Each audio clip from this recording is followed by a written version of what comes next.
Ever witnessed someone so fast on track you doubt you could ever be on their level? The mission of Advanced Motorsports is to demonstrate the speed is achievable for everyone.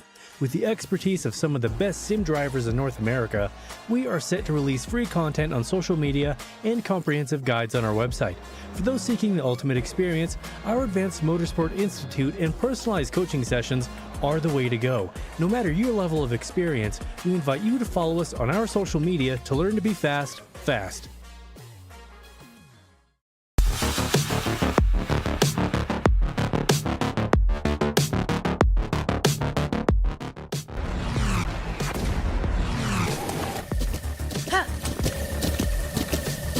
With the Butt Kicker Gamer 2, what you see and what you hear is what you feel.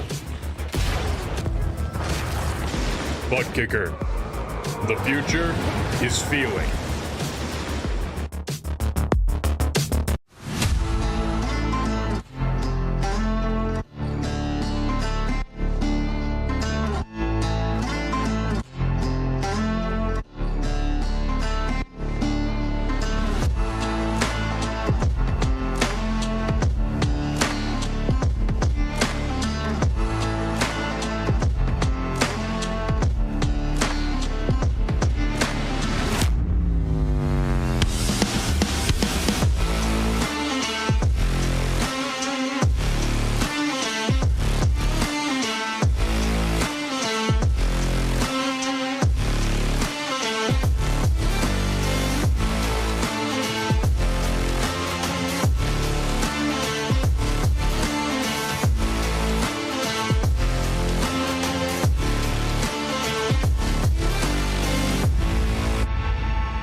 Another year recently begun and another season of racing at the Precision Racing League. Welcome to RaceSpotTV for the Formula D Series, Week 2 from the tiny but mighty Tsukuba circuit. I'm Reese Gardner. Alongside me in the commentary box is Derek Watson. It's Dustin Ollis, behind the scenes, bringing you these live pictures. What a circuit to come to for round 2, Derek. I'm really looking forward to this. It's tight, it's twisty, plenty of hairpins. It'll be a little bit interesting to see how the drivers tackle this, considering this series has become known as being a bit of a draft fest. You know, Reese, this is a track full of question marks for me. Is a great way to describe it. Lots of twists and turns, a couple hairpins, as you said. You know, a couple very long sweeping corners. This is going to pose a lot of questions. This is not your typical Formula D track here. In fact, when we take a look at the schedule, you'll see this is kind of an abnormality to what we face here. Look, we're going to go to Spa next week, then Hungary, Garaz, Silverstone, Okayama, another kind of oddly shaped track. We'll finish up at Bathurst and the Nürburgring to round out the season. So this really is sort of the abnormality of the season, Reese. Yeah, it absolutely is. Shortest track on the schedule, Tsukuba, and we'll see how frenetic the racing gets. But before that, we should give a shout out to the sponsors that make all of this possible. We'll look at the points first, though. Jake Vasconcelos dominating round 1. Kevin McPherson in second place. Of course, these are the points coming out of round 1, so they are very close, but those gaps will certainly increase as the season goes on. And Derek, I'm sure Vasconcelos is hoping to repeat his successes from last week. Yeah, Jake obviously has a veteran of the Formula D series, as is Kevin McPherson. Got some new names this year. Ural Jarosky, Clay Harris, and Nair, Manas. Back here in P8 is there, along with Nicholas Norwood. Not necessarily new to PRL, but new to the Formula D series. So always happy to see new drivers in here, but you have to think Vasconcelos and McPherson, the veterans, are two names to look out for. Yeah, indeed. And with Vasconcelos being part of YS Motorsports, no surprise to see that they are at the top of the standings in the Teams Championship. Dirigo Motorsports and private label Team Hype equal on 77 points each. There's going to be a change coming out of this round, I'm sure, for that last position in the top 5. And who knows, this being very early in the season, we could see some of these teams fall out of the top 10, considering how well they do. It's going to be a good season here on the PRL Formula D series on RaceSpotTV. Really hoping that you can join us for the full season, which is presented by the following fantastic sponsors. First off, Advanced Sim Racing. Owned and operated by passionate sim racers, Advanced Sim Racing designs and builds the sturdiest and most durable aluminium profile racing simulation cockpits available in the market today. All PRL members also get a 5% discount on Advanced Sim Racing products using the code PRECISION5 at checkout. Racebox Sim Racing offers mid and high-end button boxes for sim racing enthusiasts, from the casual gamer up to the most meticulous sim racing driver. Competitively priced and carefully handcrafted, their button boxes are an enjoyable addition to any sim racing setup. Visit raceboxsimracing.com to get their gear. And you also get a 5% discount using the Precision5 coupon code if you are a member of the PRL. Of course, we can't forget the Butt Kicker. Butt Kicker products add incredible immersion and realism to every game. Feel every nuance and truly put yourself in the driver's seat. Go to thebuttkicker.com. Moradness is a performance lifestyle brand motivated by motorsport and founded by professional race car driver Daniel Morad. You can go to moradness.com to check them out. They're also on Instagram, Facebook, and Twitter. And of course, Mr. Hedge Sim Racing Photography, also a part of the roster. You would have seen their ad at the start. Capture your finest, proudest, or simply worst moments from your hobby in up to 8K resolution. A great addition to any sim room. MrHedge.co.uk, also on Facebook and Instagram. And finally, Advanced Motorsports. Get ready to learn to be fast with Advanced Motorsports. Follow them on their socials to become a better driver. Facebook, Instagram, TikTok, and Threads. Thank you very much, Advanced Motorsports, and to all of the fantastic sponsors that make this racing possible. Speaking of racing, we're not far away from it. We're only 4 minutes remaining in the qualifying session. And Tristan Callahan is on top in the qualifying standings, only 0.06 of a second ahead of this man, Jake Vasconcelos, in the YS Motorsports number 10. And, well, it's a sub 1 minute lap time, Derek. There's not much margin for error. There's very little margin for error. In fact, you agree with you there. It's so great to see Tristan up the top of the board. We're watching Jake here.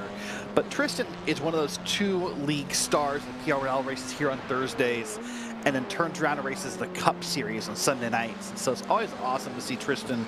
He's really starting to put out performance and numbers little by little as he gets more comfortable in these cars. So congrats to him. But we're going to watch Jake here. He's going to come around one of those 90-degree corners and get on the gas a little bit here, and then set himself up for a right-hand corner.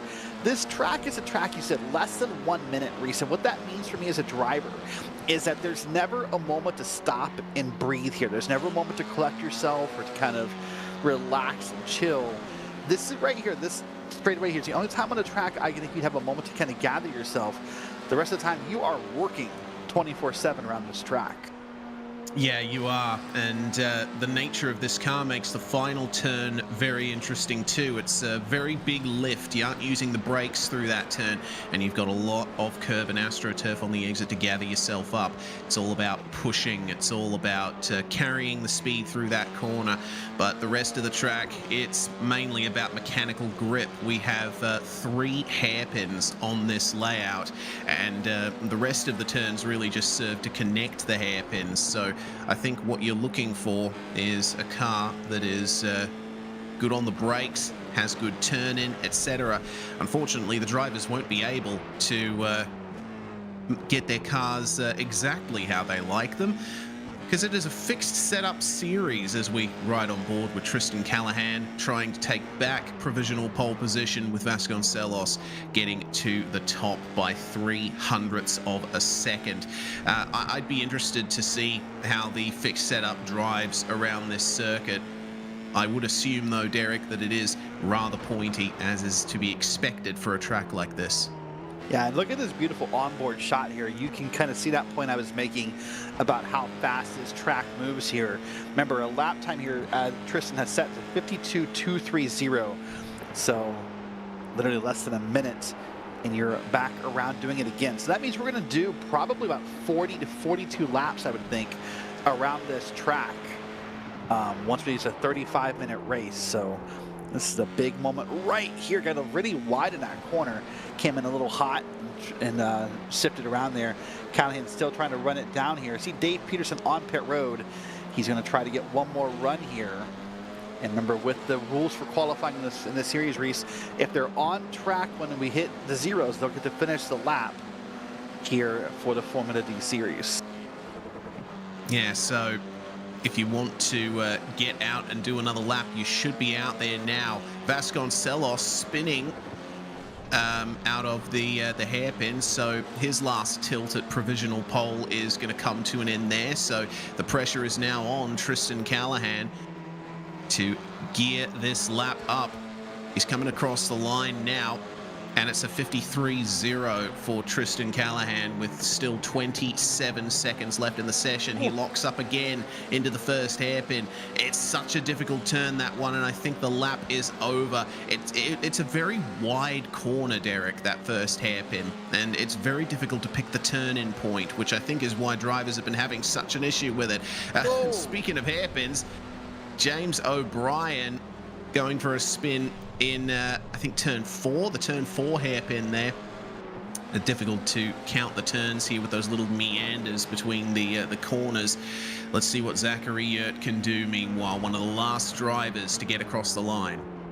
Yeah, and to come back to your point about turn 1, and I'm sure we'll see a camera of it at some point during the broadcast, but not only is it a wide right-hander, Reese, but it's an uphill right-hander. So yeah, you have to be conscious about what could be happening in front of you, especially in the first couple of laps, because you're not going to see it until you're part of it. Exactly right. And it looks like everybody is done. Everyone peeling into the pit lane. Very difficult pit entry that they are going to have to negotiate at least once during this race. There is a stop for fuel in PRL leagues, so you do need to be very careful about how you enter the pit lane. Practice your pit lane entry. Well, qualifying is done, and this is how they're going to line up for the 35-minute race to come. Vasconcelos on pole position alongside Tristan Callahan. We got Dave Peterson and James O'Brien on the second row. Manas Angala-Kaduti starts alongside Errol Urexoy to round out the top 6. Zachary Yurt starts in 7th place alongside Jason Arensberg, and the top 10 are rounded out by Clay Harris and Jason Potter in the number 53, with Nicholas Norwood and David Hebert bringing up the top 12. Brandon Walter starts alongside Donald Olson, and then Joshua Reed and Sean Duhamel 15th and 16th. The Viking Hot Rods Racing cars starting in line with Justin Cobb and Bill Jenkins 17th and 18th. It's a 20-car field here, rounded out by Vatan Kapadia and Tyler Emery. A field spread of 1.5 seconds, which is pretty wide for a short circuit like this, but we'll have to wait and see how the racing goes. It's so tight, it's so difficult. I think we are going to be seeing some frenetic racing in the opening laps here. Oh, frenetic indeed, and a lot of chaos probably in the first 2 to 3 laps with these big wide corners, and they're not going to feel wide when you're trying to get around them and get through them. There'll probably be a little bit of calamity you're going to have to avoid, and also, you know, be fast, be brave doing it so you can make up some spots on the field. But this is a standing start, Reese, as are all Formula D races, so this brings another small little question mark to the field of who gets off the field fastest. Indeed it does. 50 seconds remain on the timer.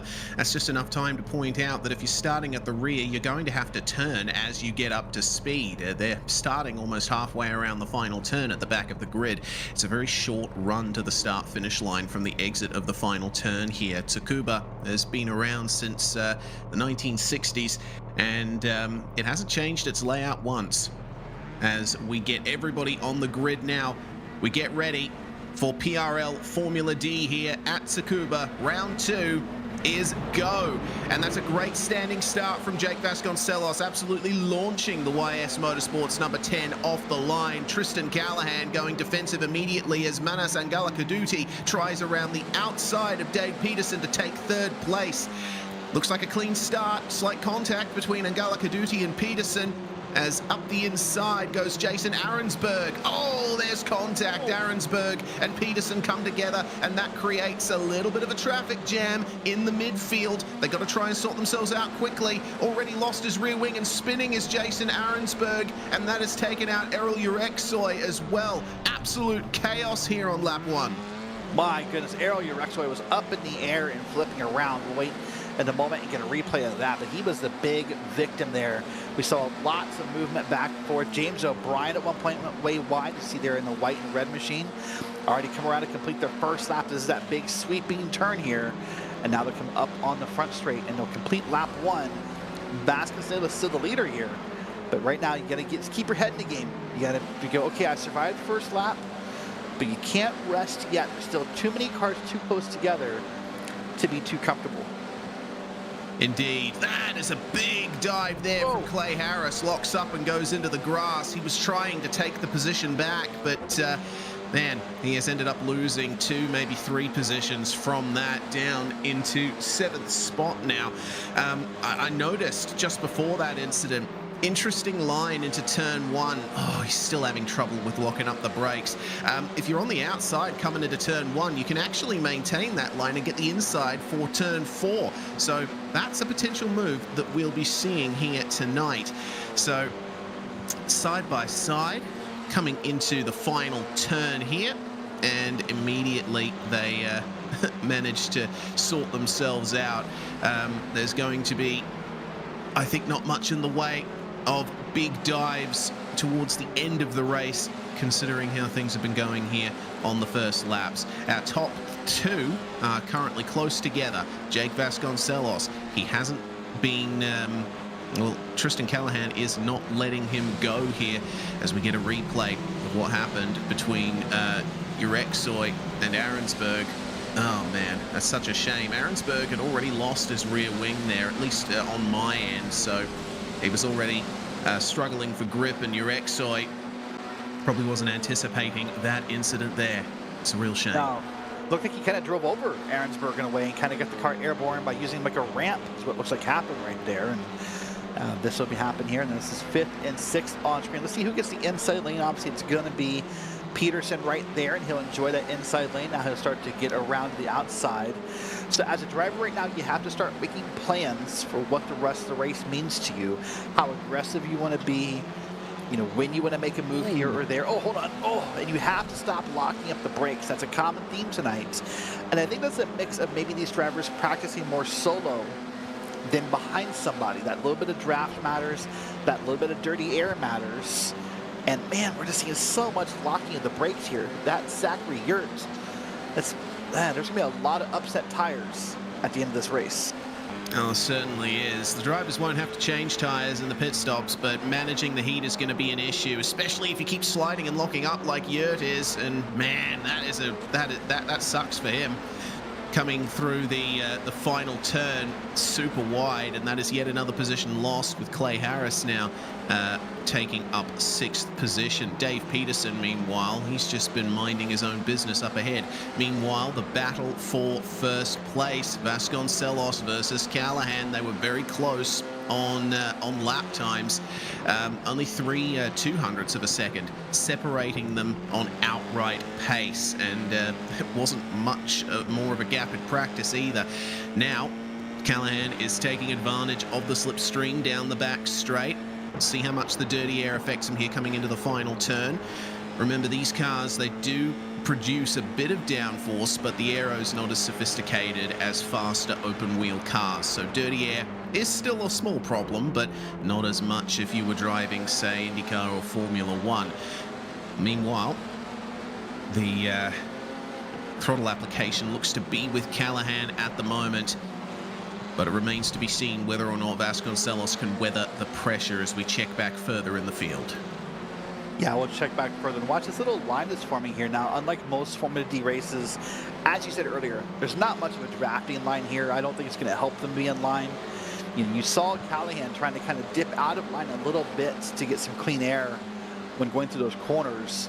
But this is the battle back. This is 10th through 14th you're seeing on screen. This is Olsen, Reed, Norwood, Walter, and Cobb back here on this battle. They're going to come down that straightaway here and prepare now. As you said earlier, they will downshift in this corner right here in order to make sure they are, holding the appropriate speed. If you don't, you're just going to end up way wide, if not off the track up here, off of this entry here into the start finish line of turn 1. So there's that uphill corner right there. You have to make the right-hander. It's a very challenging track. Now, something I couldn't mind about this track tonight, Reese, when I was thinking about it, almost everyone in iRacing has raced this track before, especially if it's been in the last few years. But it's something that typically we race, how do I say this correctly, in the lower classes, right? Mazda's, production car challenge, your D class, your rookie races. For drivers who are used to racing like A license or B license races, where it'd be VRS, IMSA, things of that nature. This is sort of a track that may be lost on you because it doesn't come up that often. Yeah, Tsukuba is part of the base content of iRacing. It's one of the first tracks you'll race on as a rookie, and if you're a sim racing veteran, if you got into your sim racing through Gran Turismo, you'll definitely know this track. I lapped around this place many times in Gran Turismo 4. There's Gran Turismo signage around the track as well. But yeah, I would guess that many of these guys have not raced this track in quite some time since going through the rookie races.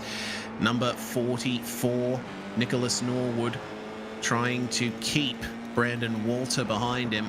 This is an interesting view coming up to the third hairpin of the lap. This is one of the corners where we've seen many drivers locking up. It's one of those corners that you have to trail brake on the way in, and the braking zone is a bit shorter than you think it is.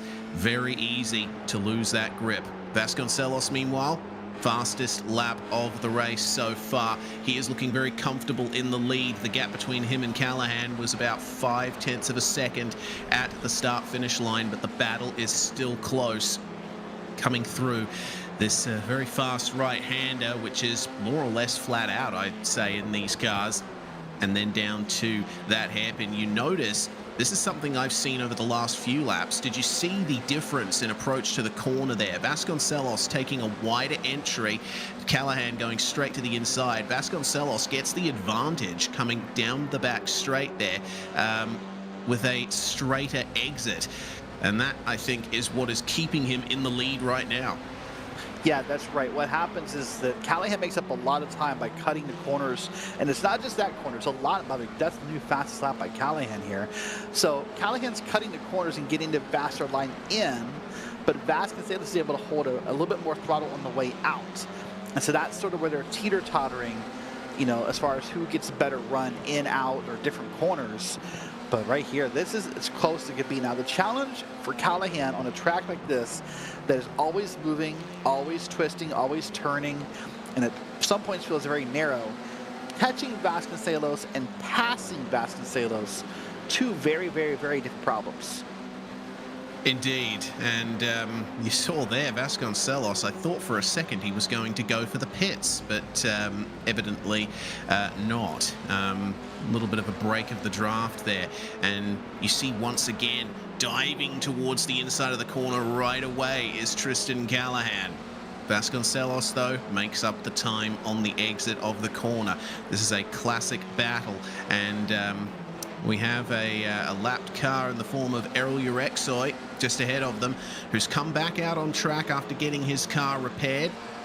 It's a real shame for Errol after starting in the top 6. now dead last, 8 laps down, but he'll at least try and get some track time in immediately, gets out of the way of our 2 leaders and resumes running.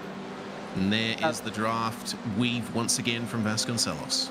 This will be a different challenge. We talked about how this is sort of the abnormality of tracks on the schedule.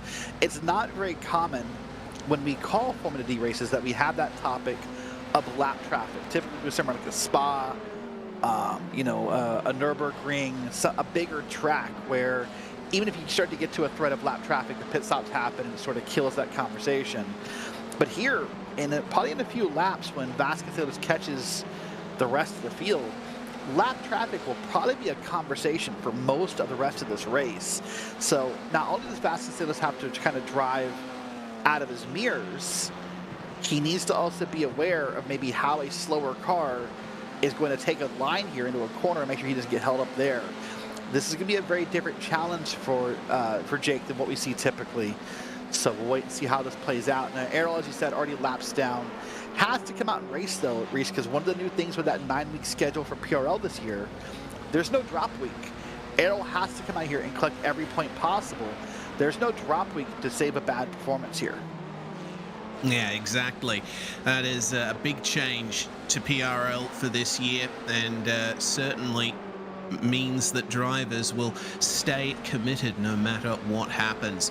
Oh, there's a battle for the lead, and there's a battle for 12th as well. Brandon Walter catching up to Nicholas Norwood and going for the inside at turn 1, and Norwood lets him have it. That was a very brave move, but Walter made it stick. Very nice indeed. There's plenty of battles all throughout the track at the moment, almost front to rear contact between James O'Brien and Manas Angalakaduti. Manas is fending off these advances very nicely, but I feel like it's a question of when rather than if that James O'Brien will get past. Have to nail the last turn though, lost a bit of time there. It's been a good run here from Manas, starting in 5th and 3rd place at the moment, managing to survive the chaos of that first lap. And well, in terms of most positions gained, it is a tie between Donald Olsen and Joshua Reed in 10th and 11th. They're both up 4 positions each, which is great to see. Unfortunately, it has come at the cost of Arensberg and Ureksoy. Lock up from Manas. And, well, it seems like that turn is where they get the closest. James O'Brien a lot more confident on the brakes. Yeah, the conversation you and I had along with producer Justin Allis before we went live is how the hairpins are really the difficulty of this track, right? How those hairpins are so difficult. And one of us said, man, I hate that hairpin. And the rest of us went, which one? Because there's really multiple hairpins here that you can be mad at. So you saw a big lockup there in turn 1. So the hairpins really are the challenge here, because it's really, you know, this track is deceptive and you will think you want to be as fast as possible in it. But you blow a hairpin here and you'd have to lock up the brakes or find yourself off track. Exactly right. Watch the hands here. Let's see how, this will tell you how James Bryan feels about the car. Watch the hands here. It's going to make the pass fairly smooth. Not much movement in those hands. Yeah, lovely and smooth. But I tell you what, it's being fought by Manas side by side into the final corner. You never want to force the issue there. Manas getting a little bit of a better run here and actually makes contact with the left rear tyre of James O'Brien. Looks like the car has escaped damage for the time being, but Angalakaduti is certainly looking to hold on to that position in the top 3, wants a podium, wants an interview with us after the racing concludes, but we will see if he can get that position back. Now that O'Brien is ahead, maybe he'll get faster, maybe he'll be able to focus a little more on himself. There's a big gap ahead to Tristan Callahan and Jake Vasconcelos, and speaking of the lead battle, it has drawn out quite a bit. There is now 9/10 of a second between our top 2, so Vasconcelos is in his rhythm and looking to consolidate with under 21 minutes to go in the race. As far as I'm aware, no one except for the bottom 3 has visited the pits yet. Yeah, probably not yet. Tristan Callahan just put down another fastest lap, though, down to a 3-7-1. So we're seeing Callahan's not giving up here. You see on track here for a moment, Brandon Walter was slow on track. And we're going to see a replay of why here.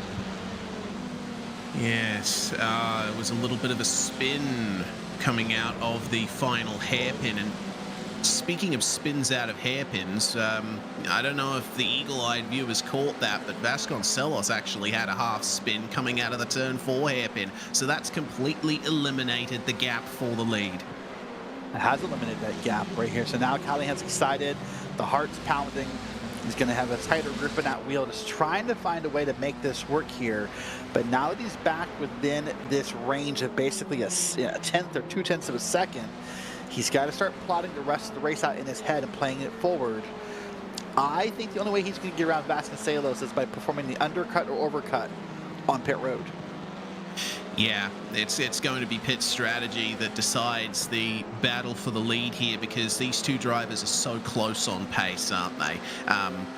I've been watching them battle for a while now, and there's barely anything between them. Callahan would have to invoke godlike powers to have any chance of getting by Vasconcelos, and by the same token, Vasconcelos needs a miracle to increase the gap. So Callahan racing in VR is certainly going to be looking to the exit of every single corner and trying his best to get the best run possible onto the straights.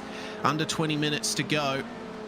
And, well, I would say that now's about the time we expect drivers to think about making a pit stop, but last round we did see drivers going very long in the race, and sometimes leaving it until about 5 minutes to go. I don't know what oh dear, all right. Yeah, a little bit distracted there by Vasconcelos. Taking a bit of a wide entry into the hairpin, almost getting collected by Callahan. And is this going to be the pit stop? No, it's not. It looks like, yeah, he's breaking the draft. He's faking out. Tristan Callahan's probably thinking, okay, when's he going to come in?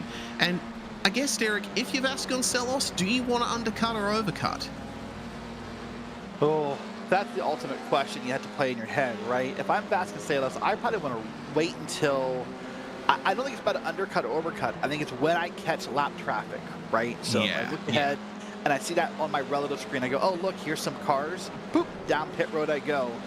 That's going to be the thing here. Now, the story about this race that we'll get to in a moment is that very, very thin, very, very difficult entrance on the pit road. I would not be surprised. Oh, there's a car turned around. Oh, Tyler Emery. I would not be surprised to see one or two drivers have difficulty with their pit road entrance here tonight, and that would be unfortunate if it bites one of the leaders. Indeed. Well, that's very unfortunate for Tyler Emery. He is off the circuit now, and it looks like he just caught the gravel coming out of the hairpin and spun.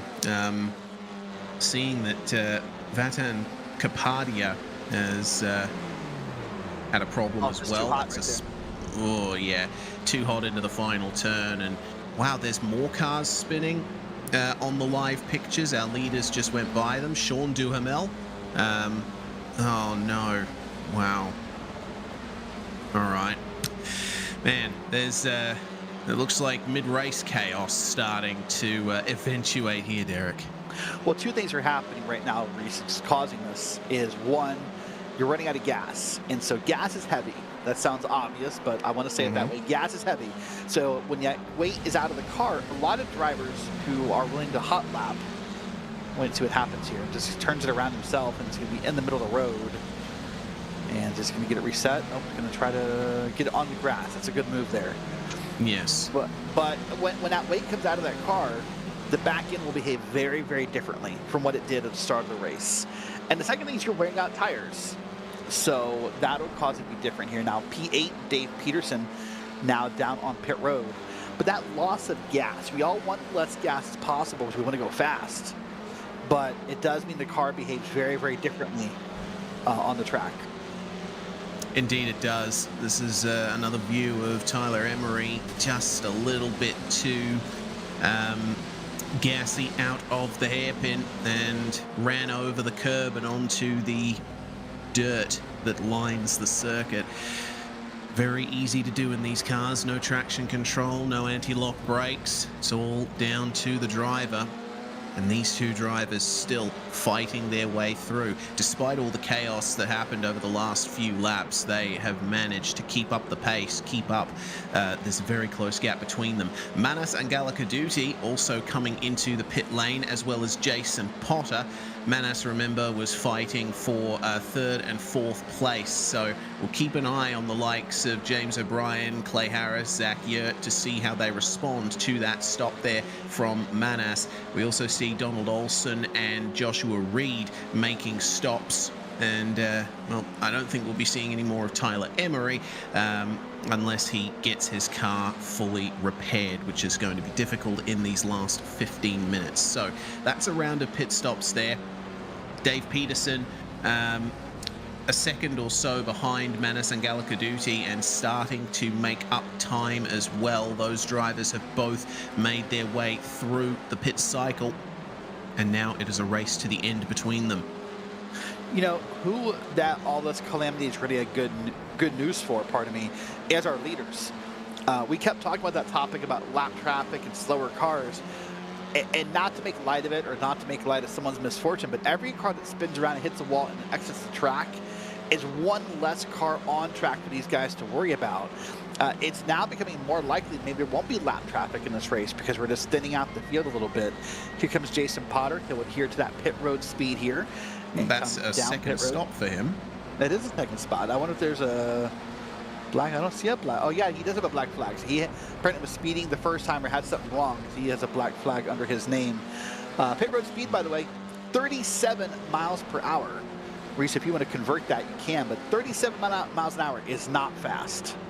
No, that works out to about 60 k's an hour. That's very slow indeed. And considering the entry to the pits here, you have to take the lane to the inside of the final turn and try and slow down to that pit road speed while you're turning. It's a very difficult pit entry here. Let's see if our leaders do it this time. Vasconcelos moving over, but then he turns away, so Callahan will follow. You know, I think I could use this word again, given the news of iRacing this week, so hopefully the ninjas don't come get me, but that's like an IndyCar style, breaking the draft style move. That's not a move I thought I would see tonight at Tsukuba, you know, by anyone. That kind of breaking the draft, that's what Jake's doing. He's going back and forth down that straightaway. He's trying to prevent Callahan from getting the slipstream of the draft. I understand the move. If I would have made a list of things to expect in tonight's broadcast, I don't think that would have been up there. No, because Tsukuba is a circuit that has a pretty low average speed, and the back straight isn't really that long. Like, it is compared to the rest of the circuit, but yeah, it's an interesting decision by Vasconcelos to you know, considering that he might be so afraid of the draft here that he is willing to break it. Meanwhile, we'll keep our eye on when these guys decide to come into the pits. Only 12 minutes left in the race. Meanwhile, one of the drivers that has made up quite a few positions is Justin Cobb. He's not made it into the pits yet. He's one of the few drivers left that hasn't come in yet as Zach Yurt makes his way into the lane. Cobb was asking, here we go, as he comes into the pits, in practice, if he had time to get his lasagna. He's obviously a newer driver to the PRL, a little bit of a lock-up on the way into the pits, and joining the car of Nicholas Norwood and the number 44 in there. So this will certainly be interesting. A battle between these two. As coming into the pits as well is our leader, Jake Vasconcelos, and Tristan Callahan stays out. So here we go. This is going to be an interesting next few minutes, Derek, as Cobb has actually made up the position on Norwood in the pits. Yeah, I did look, by the way. Cobb came in kind of hot, and I was wondering, he was under pit road speed limit, so good for him. There goes Vasconcelos out, And now Callahan, I think, will probably be 1 or 2 more laps here. He'll enjoy that little bit of free air and kind of ability to make his own line happen, but he'll come down soon. Of course, by coming in later, the benefit is hopefully you're on pit road less because you don't need as much gas. But we're going to see what happens here. This is the battle for 6 and 7. I think we're hearing some more spinning on the track in the background, so we'll wait and see what happens here. Yeah, it was Sean Duhamel again. Unfortunately, it seems the car is not to his liking here at Tsukuba. That is what happened to him. Just the spin coming into turn 1, and Callahan has responded to Vasconcelos coming into the lane, and let's see what the pit stop's like. 3.9 seconds versus 4.1 for Vasconcelos, and Callahan comes out in the lead. He gained 2 seconds on Jake Vasconcelos in the pit cycle.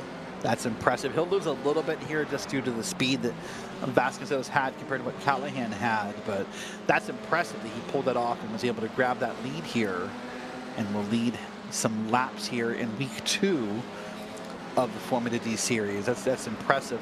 You know, earlier you talked about your first exposure. Hold on. Oh, this is that problem I talked about, where now the leader's going to face a little bit of lap traffic, and that had to have scared Callahan really bad, because that could have been raced over by no fault of his own. Yeah, certainly. Picks up a little bit of slipstream off Bill Jenkins, and you see the difference in closing speed here. Jenkins is going to dive out of the way here and allow Callahan to continue on, and I think Tristan will be, if he had the ability, if he didn't have the VR headset on, he'd be wiping his forehead and going, phew, because man, it's always difficult when you're in the lead of a race and you have a lapped car in front of you.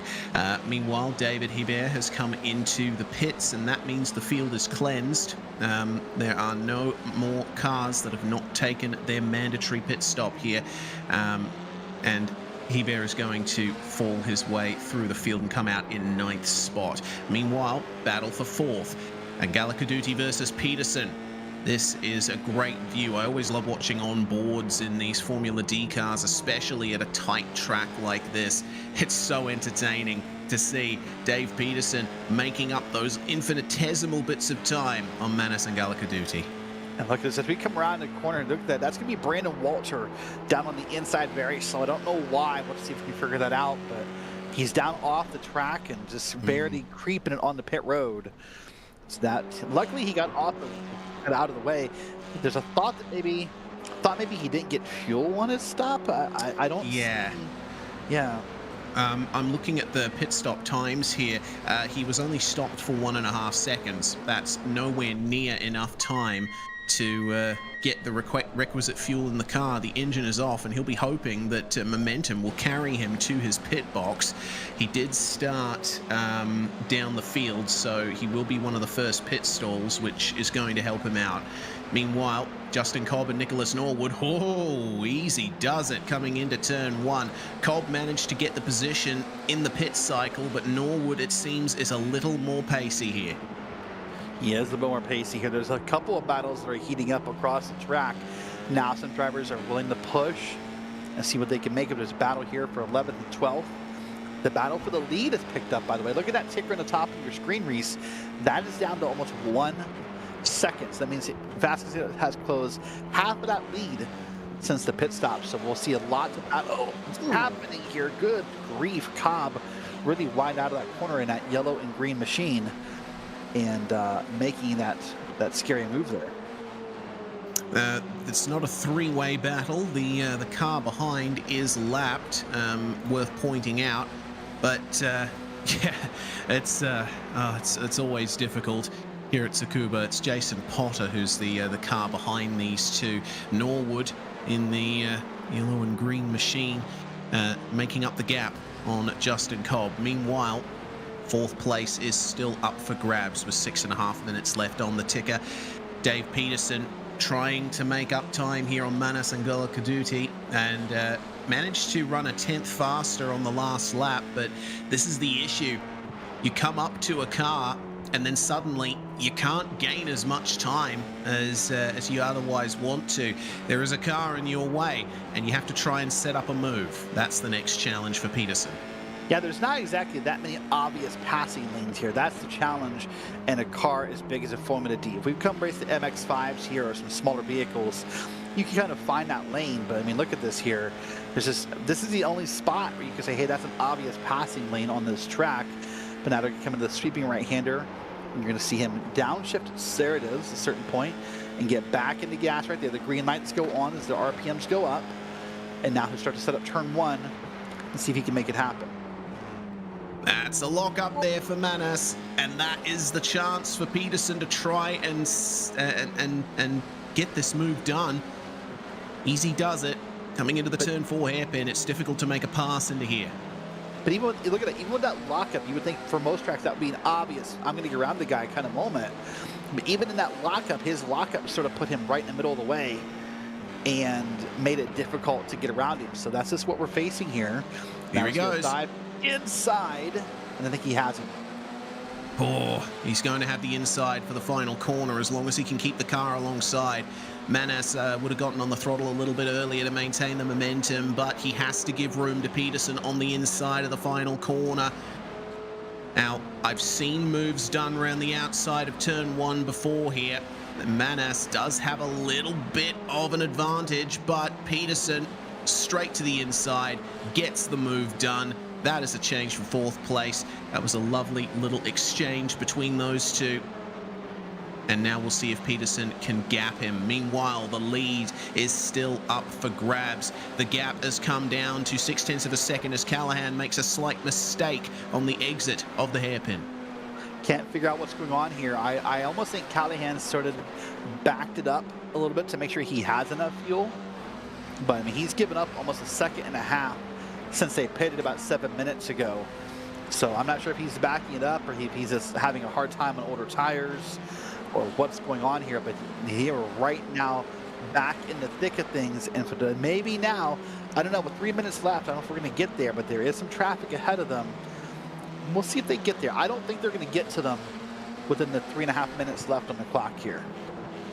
Yeah, I don't think there's enough time for that to be a factor either, but if there's a mistake from Jason Potter or from the battle for 11th between Cobb and Norwood, then that'll definitely make life difficult for our leaders. Still holding on to the gap of about 4 car lengths is Tristan Callahan, and he has to make sure that he is mistake-free for the rest of the race. Needs to hit all of his marks. Vasconcelos seems to have the advantage in terms of pace right now. He's got a car to chase. He's got a goal to reach.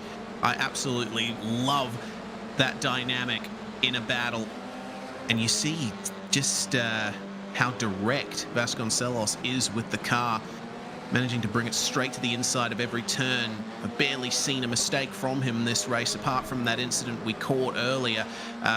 Callahan, meanwhile, looking a little bit leery. The rear end is slightly loose on him coming through a few of these turns.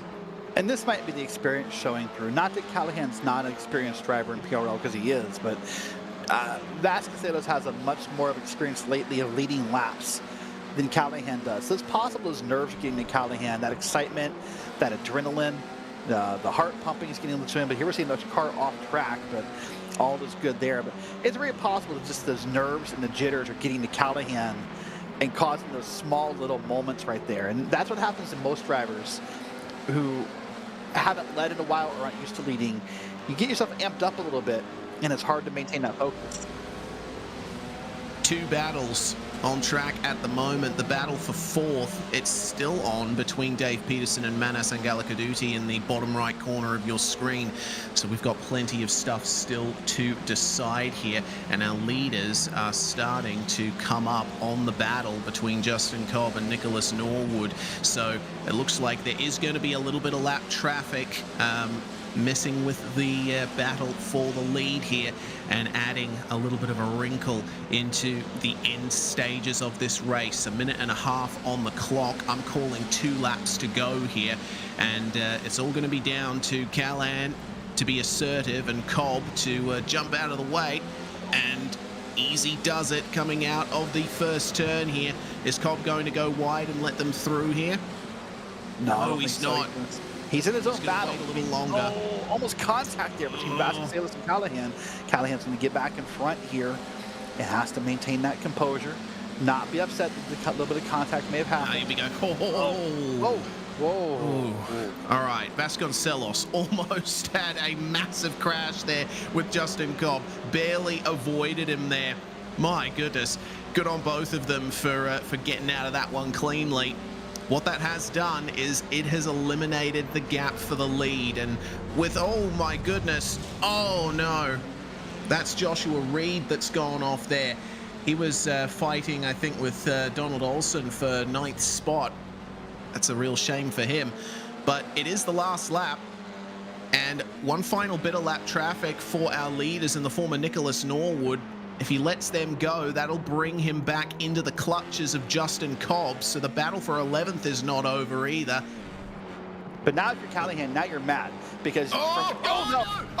Vasconcelos and Callahan come together! Oh no!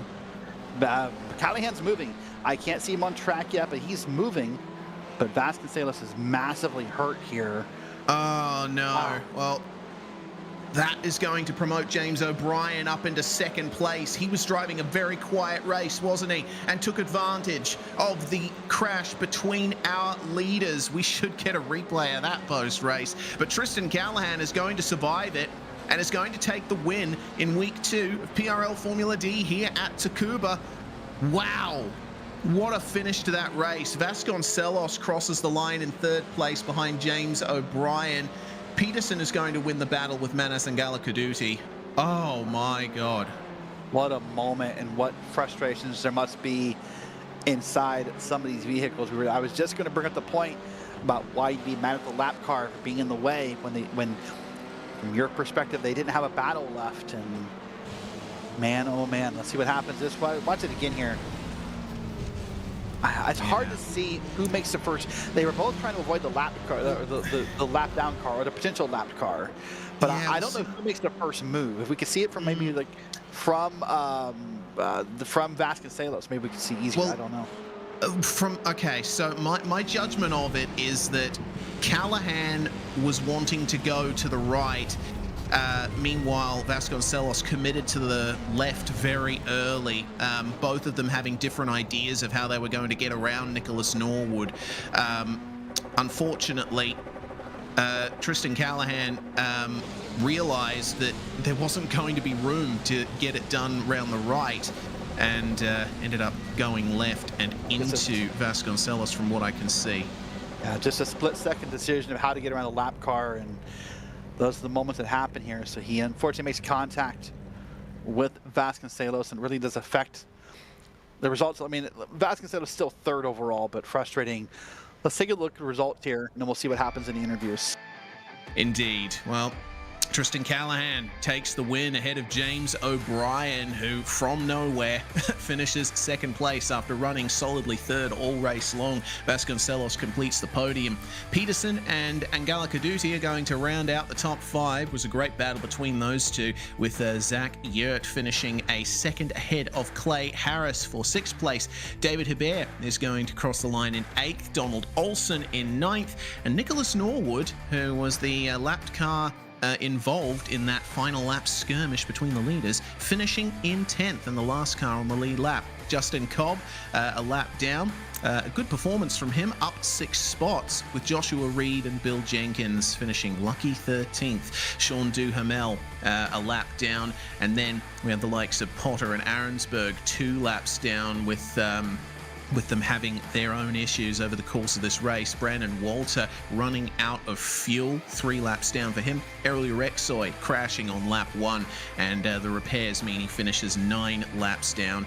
We have 2 retirements in the form of Vatan Kapadia and Tyler Emery. Big shame for those guys, but they still have 7 rounds to go in this season, and they should be able to get some of that back. Let's jump into driver interviews then. This is going to be a fun little chat. We'll have to go to Tristan Callahan first up for the winner's interview. Tristan, welcome to the commentary box here on RaceSpotTV. What a race between you and Jake Vasconcelos. What's your view on what happened on the last lap there? Thanks, guys. That was a good time. Good race to Jake. I'm happy you finished. Yeah, that was not the first guy to kind of not see a flag, so I don't know. I'm glad we're through it and everybody finished the race, and I think we'll learn from that one. But happy to be here. Happy to get my first PRL win. It was a fun time. Certainly, your first win on the books in the Precision Racing League, and you were looking fast from the outset. Only 0.03 of a second separating you and Vasconcelos coming out of qualifying. And I mean, it seems like this track really suited you. How is it in the PRL Formula D? Yeah, it was. I kind of looked at it like Monaco. It was qualifying and probably some sort of pit situation. I was hanging behind Jake for a bit there, and it was easy because I could just pace him. Once I got out ahead of him, it was kind of hard to find a rhythm a little bit. But yeah, it was tough to pass out there for sure. So I knew once I had a few laps left, I knew I had it as long as nothing crazy happened.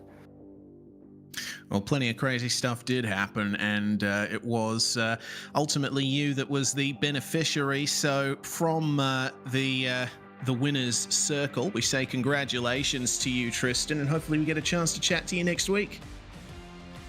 Plan on it. We'll see you then. Thank you, guys. Tristan Callahan there. Meanwhile, Derek, it is time to have a chat to the surprise second place finisher, the number 33 of James O'Brien.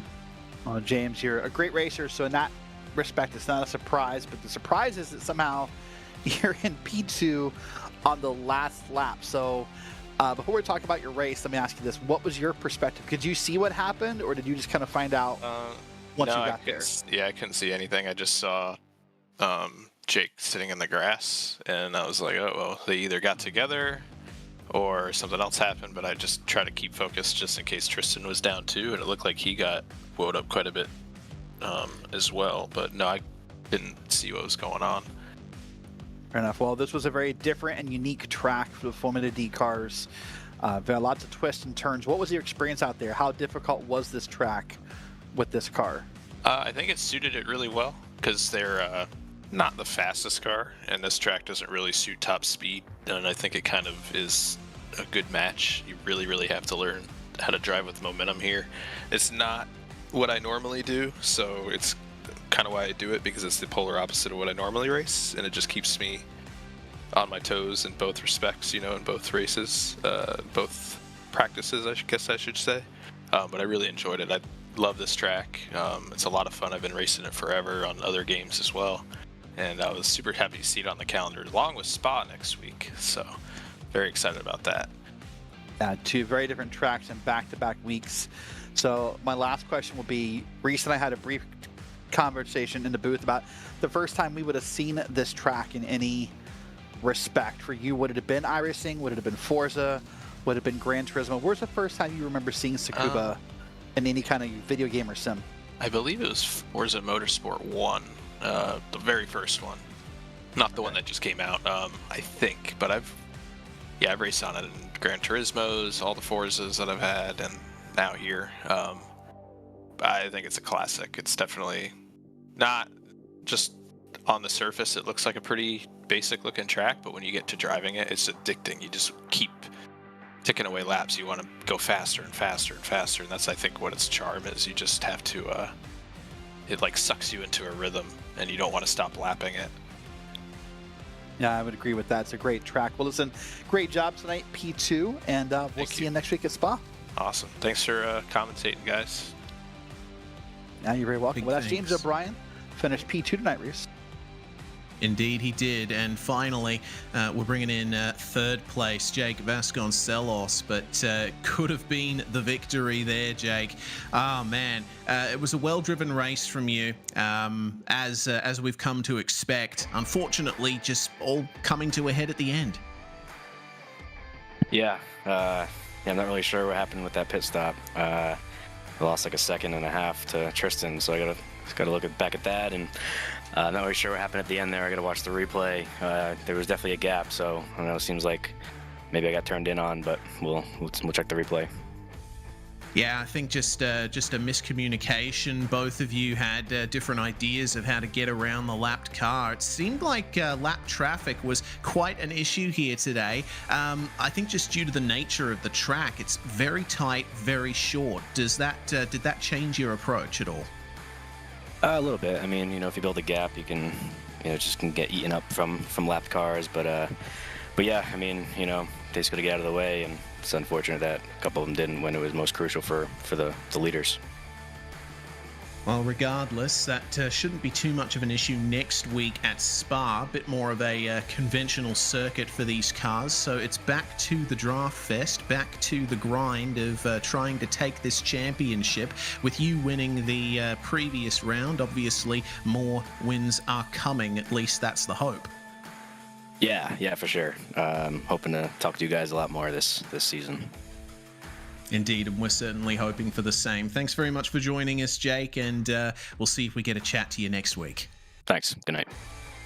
And good night to you too, Jake Vasconcelos, finishing third place after starting on pole. Very unfortunate way to end that lead battle, Derek, but I think all up, that was a very entertaining night of racing. Very entertaining, very chaotic, lots of twists and turns, both on the track and in the stories that formed all night long, Reese. What a great run we've had here in these first 2 weeks for Formula D. Indeed, and we are bringing you the rest of the season here on RaceSpotTV week by week until the final round at the Nürburgring. Keep an eye on our socials and make sure that you're here in the broadcast chat. What an entertaining series. What a great night of racing. Once again, I'm Reese Gardner, Derek Watson with me in the commentary box. We do race at Spa next week. Make sure to catch that at 8:30 p.m. Eastern Time on the 18th of January. Big thanks once more to the Precision Racing League for putting all of this together, and to their sponsors, Advanced Sim Racing, Racebox, The Butt Kicker, Maradness, Mr. Hedge, and Advanced Motorsports. Thanks very much, everybody, for watching, and we will see you next time on RaceSpot TV.